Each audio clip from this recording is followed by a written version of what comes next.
ভাইরা, কয়েক সেকেন্ডের জন্য আমি ছেড়ে দিলাম আপনাদের জন্য। মাথা নিচু করেন, চক্ষু বন্ধ করেন, মাথা নিচু করেন, চক্ষু বন্ধ করেন, সকলে কান্দেন।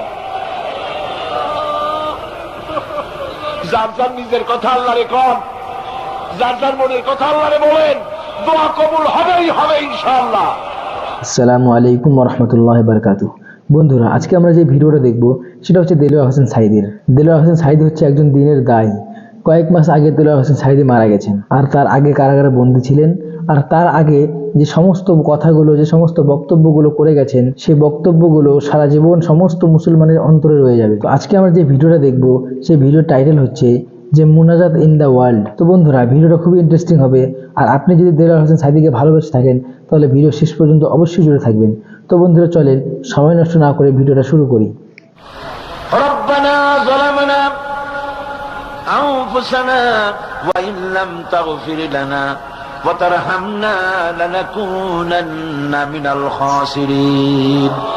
সবাই পড়েন আমার সাথে, রব্বানা যালামনা আনফুসানা ওয়া ইন লাম তাগফির লানা ওয়া তারহামনা লানাকুনান্না মিনাল খাসিরিন। রব্বুল আলামিন লক্ষ লক্ষ জনতা নিয়ে ঢাকা শহরের প্রাণ কেন্দ্রে আউটার স্টেডিয়ামে, পল্টনের ময়দানে কোরআন শরীফের 3 দিন তাফসীরুল কোরআন মাহফিলের শেষ দিনে গুনার বোঝা মাথায় নিয়ে, কোরআন শরীফ সামনে নিয়ে আল্লাহ তোমার দরবারে ভিক্ষুকের মতো দুটি হাত আমরা তুলে ধরেছি। রব্বুল আলামিন, এই 3 দিন আমরা যারা কথা বলেছি, আমরা মানুষ, কথার মধ্যে যদি কোনো ভুল ত্রুটি হয়ে থাকে, আল্লাহ দয়া করে আমাদের ভুল ত্রুটি মাফ করে দিয়ে পূর্ণ সওয়াব এনায়েত ফরমাও। রব্বুল আলামিন, তুমি দয়া করে এই 3 দিনের মাহফিলে যত সওয়াব দান করবা, মেহেরবানি করে তা হাদিয়া স্বরূপ আমাদের বিশ্বনবী, কিয়ামতে আমাদের সুপারিশকারী, আমাদের প্রিয় নবী রাহমাতুল লিল আলামিন জনাবে মুহাম্মদ রাসূলুল্লাহ সাল্লাল্লাহু আলাইহি ওয়াসাল্লামের রূহ মুবারকে পৌঁছায়া দাও। রাসূলের সাহাবী, তাবিন, তাবে তাবিন, সিদ্দিকিন, শুহাদা, আম্বিয়া আলাইহিমুস সালাম, আইম্মায়ে মুজতাহিদিন, সালফে সালিহিন, আকাবেরে দ্বীন, উলামায়ে মুতাকাদ্দিমিন, উলামায়ে মুতাআখিরিন, আসফিয়ায়ে কেরাম, তামাম পৃথিবীর মুমিন মুমিনাত যারা কবরে শুয়ে আছে, আল্লাহ সকলের আরোহার করে সওয়াব পৌঁছায়া দাও। আমিন। রব্বুল আলামিন, আজকের এই মাহফিলে আমরা লক্ষ লক্ষ মানুষ তোমার দরবারে হাত তুলে আমাদের আব্বা জানের কথা মনে পড়ে গেল। আমরা যারা আমাদের বাপ হারাইছি, আমাদের মামুনদের মধ্য থেকে, ভাইদের মধ্য থেকে আমরা যারা বাপ হারাইছি, আল্লাহ তুমি দয়া করে আমাদের বাপজানের কবরটাকে জান্নাতের টুকরা বানাইয়া দিও। আয় আল্লাহ তাআলা, আমাদেরকে বড় করার জন্য, মানুষ করার জন্য কত স্বপ্ন দেখতো, কত কষ্ট করত। ওই বাপজান চলে গেল, আর তো কেউ নাম ধরে ডাকে না, আর তো কেউ মাথায় পিঠে হাত বুলায় না। আল্লাহ, বাপজান যার বিদায় হয়ে গেল, বাবুদ গো, কবরটাকে জান্নাতের টুকরা বানাইয়া দাও। আয় আল্লাহ তাআলা, আমাদের জনম দুঃখিনী মা, একটা অক্ষর মা, আর মনে হয় যেন তামাম পৃথিবীর সমস্ত মধু এই একটা অক্ষরের মধ্যেই তুমি দিয়ে দিয়েছ। 10টা মাস ধরে মায়ের পেটের ভিতরে বসে মাকে কষ্ট দিয়েছি। মায়ের পেটের ভিতরে হাঁটু দিয়া, মাথা দিয়া, পাও দিয়া গুতাগুতি করে মাকে কষ্ট দিয়েছি পেটের ভিতরে থেকে। ডেলিভারি করার সময় মা প্রচন্ড কষ্ট পেলেন। আয় আল্লাহ, তারপরে বুকের রক্ত চুষে চুষে বুকের দুধটা 2-2.5 বছর খেয়েছি। মায়ের কোলে থেকে মাকে পেশাব পায়খানা করে মায়ের কাপড় চোপড় নষ্ট করেছি। কোনদিন বিরক্ত হয়ে একটা আছাড় দেয় নাই, একটা থাপ্পড় মারে নাই। আয় আল্লাহ, ক্ষুধা পেটে মা খেতে বসেছে, মায়ের কোলে বসে বাচ্চা পায়খানা করেছে, মা রাগ করে ছেলেকে থাপ্পড় মারে নাই, ভাতের খাবারটা ঠেলে রেখে বাচ্চাটারে পায়খানা সাফ করে নিজে আবার কাপড় পাল্টাইয়া ছেলেটার মুখে চুমা দিয়া আবার খাইতে বসেছে। এইভাবে করে মাকে নির্যাতন করলাম, ওই মা যাদের বিদায় হয়ে গেছে, আল্লাহ মায়ের কবর জান্নাতের টুকরা বানাইয়া দাও। রব্বির হামহুমা কামা রব্বায়ানি সগীরা। সবাই বলেন আমার সাথে, রব্বির হামহুমা কামা রব্বায়ানি সগীরা। আয় আল্লাহ, আমাদের মা বাপ যাদের বেঁচে আছে সুস্থ রাখো, ভালো রাখো, আমিন। ঈমানের সাথে রাখো, ইজ্জতের সাথে রাখো, আমিন। আয় আল্লাহ, মায়ের ঋণ তো কিছুতেই শোধ করতে পারবো না। আমরা যদি আমাদের বুকের চামড়া দিয়া মায়ের পায়ের একজোড়া জুতা তৈরি করে দেই, মায়ের এক ফোঁটা দুধের হক তো আদায় হবে না। আল্লাহ, মা যাদের মরে গেছে ওরাই বোঝে কি হারাইছে। আল্লাহ আমাদের মা যাদের বেঁচে আছে ভালো রাখো, সুস্থ রাখো। আপনারা দোয়া করেন আমার মাও সুস্থ।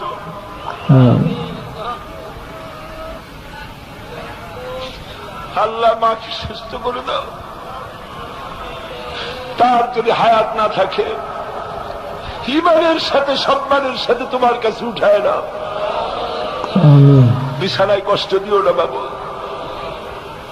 আমার ভাইরা, আমাদের দাদা দাদি, নানা নানি, আত্মীয় স্বজন যারা মারা গেছে, যারা কবরে শুয়ে আছে, আজিমপুর গোরস্থান, বনানী গোরস্থান, এই বড় শরাব শহরের ভিতরে ওগুলো, ওইটা হচ্ছে নীরব শহর, নীরব নগর।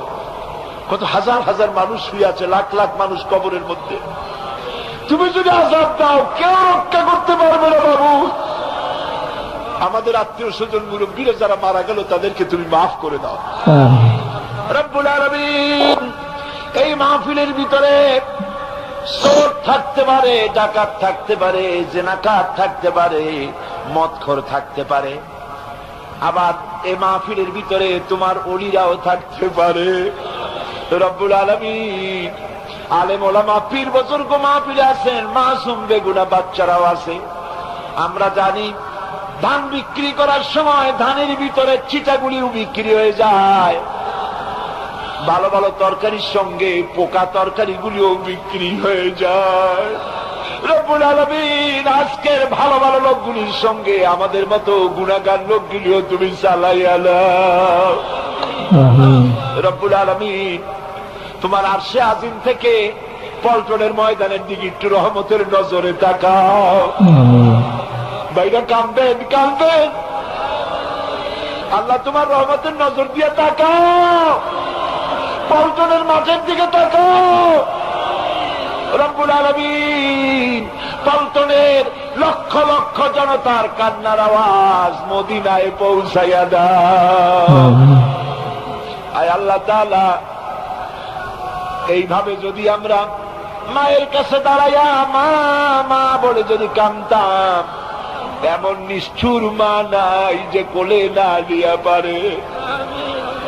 সারাদিন দুষ্টামি করার পর যদি মায়ের কাছে গিয়া, ভয়তে সারাদিন বাইরে থেকে সারাদিন দুষ্টামি করেছে, ঘরে আসে নাই, শেষ বেলায় ঘরের কাছে গিয়া মা বলে যখন একটা ডাক দেয়, মা তখন আসলের সাথে জড়াইয়া বলে, ছেলে কোথায় গেছিলি এতক্ষণ, সারাদিন কোথায় ছিলি? হায় আল্লাহ, মায়ের চাইতে লক্ষ গুণে মায়া তোমার বেশি। সারা জীবন নাফরমানি করে বেড়াইছি, এবার আমরা গুনাহ মাপ চাইতেছি। আল্লাহ তুমি বলেছো দুনি আস্তাজিব লাকুম, আমারে ডাকো আমি ডাকের সাড়া দেব। আল্লাহ আমরা তো আমাদের দায়িত্ব পালন করলাম, এখন তুমি তোমার দায়িত্ব পালন করো। আল্লাহ আল্লাহ তোমার নাম রহমান রহিম, তুমি কি কান্নাগুলি শুনবে না? ভাইরা, কয়েক সেকেন্ডের জন্য আমি ছেড়ে দিলাম আপনাদের জন্য। মাথা নিচু করেন, চক্ষু বন্ধ করেন, মাথা নিচু করেন, চক্ষু বন্ধ করেন, সকলে কান্দেন। যার যার নিজের কথা আল্লাহরে কন, যার যার মনের কথা আল্লাহরে বলেন, দোয়া কবুল হবেই হবে ইনশাআল্লাহ। হে আল্লাহ, মা বোনেরা বহু কষ্ট করে এই মা পেলে এসেছে, মা বোনদের তুমি কবুল করো আল্লাহ। মা বোনদের রোগ ব্যাধিকে ভালো করে দাও, স্বামী স্ত্রীর মধ্যে মিল মহব্বত বাড়ায় দাও, পর্দায় থাকার তৌফিক দাও, নিঃসন্তানীকে সন্তান দাও আল্লাহ। মা বোনদের উপরে খাস রহমত নাজিল করো আল্লাহ। বাংলাদেশের যুবকগুলিকে নষ্ট করে ফেলা হচ্ছে সংস্কৃতি দিয়ে আল্লাহ। দেশের যুবকদের যুবতীদের শেষ করে বেলাইলো বাবু আল্লাহ। বাংলাদেশের মুসলমানদের ছেলে মেয়েদের ঈমান হেফাজত করো বাবু আল্লাহ। এই সরকারকে এই কথা বোঝার তৌফিক দাও যে কোরআন সুন্নাহ ছাড়া শান্তি হবে না। আজকের মাহফিলে যত রাজনৈতিক দলের নেতা কর্মীরা আসছে সকলকে এই কথা বোঝার তৌফিক দাও যে কোরআন সুন্নাহ ছাড়া শান্তি হবে না। আল্লাহ দয়া করে তা বোঝার তৌফিক দাও আল্লাহ। এই মাহফিল করার জন্য মেট্রোপলিটন কমিশন থেকে, সিটি কর্পোরেশন থেকে পারমিশন দিয়েছে আল্লাহ। তুমি তাদের জীবনকে শুদ্ধ করে দাও, কোরআনের হেদায়েত নসিব করে দাও আল্লাহ। আমার দেশের সেনাবাহিনীর উপর তোমার খাস রহমত নাজিল করো, আমার দেশের বিডিআরদের উপর তোমার রহমত নাজিল করো। আমার দেশের পুলিশ রাত দিন 24 ঘন্টা পরিশ্রম করে আল্লাহ, স্বল্প বেতনে এত কষ্ট করে আল্লাহ। তুমি পুলিশ বাহিনীর উপরে তোমার খাস রহমত নাজিল করো। ربنا تقبل منا إنك أنت السميع العليم وتب علينا إنك أنت التواب الرحيم سبحان ربك رب العزة عما يصفون وسلام على المرسلين الحمد لله رب العالمين واجعل آخر كلمة عند الموت لا إله إلا الله محمد رسول الله السلام عليكم ورحمة الله। তো বন্ধুরা, আপনারা দেখলেন যে দেলোয়ার হোসেন সাঈদী যে মুনাজাত করলেন, আমার মনে হয় না যে সমস্ত মানুষ ওখানে উপস্থিত ছিলেন, দোয়ার মধ্যে শরীক ছিলেন, সে সমস্ত মানুষের মধ্যে এমন কোনো মানুষ বাদ পড়েনি যে মানুষটা কাঁদেনি। এটা আমার মনে হয় সত্যি যে সমস্ত মানুষগুলো সেই দোয়ার মধ্যে শরীক হতে পেরেছে তারা খুবই ভাগ্যবান। তো বন্ধুরা, আমরা প্রত্যেককে দেলোয়ার হোসেন সাঈদীর মাগফিরাতের জন্য দোয়া করি। আল্লাহ রাব্বুল আলামিন তিনাকে জান্নাতের উচ্চ মাকাম দান করুক। তো বন্ধুরা, ভিডিওটা যদি ভালো লেগে থাকে অবশ্যই বন্ধুদের মাঝে শেয়ার করবেন। আর এরকম সুন্দর সুন্দর ভিডিও সবার আগে দেখার জন্য এই চ্যানেলটিকে সাবস্ক্রাইব করে পাশে থাকা বেল আইকনটি অন করে রাখবেন। তো বন্ধুরা, দেখা হবে পরবর্তী ভিডিওতে। ভালো থাকবেন, সুস্থ থাকবেন।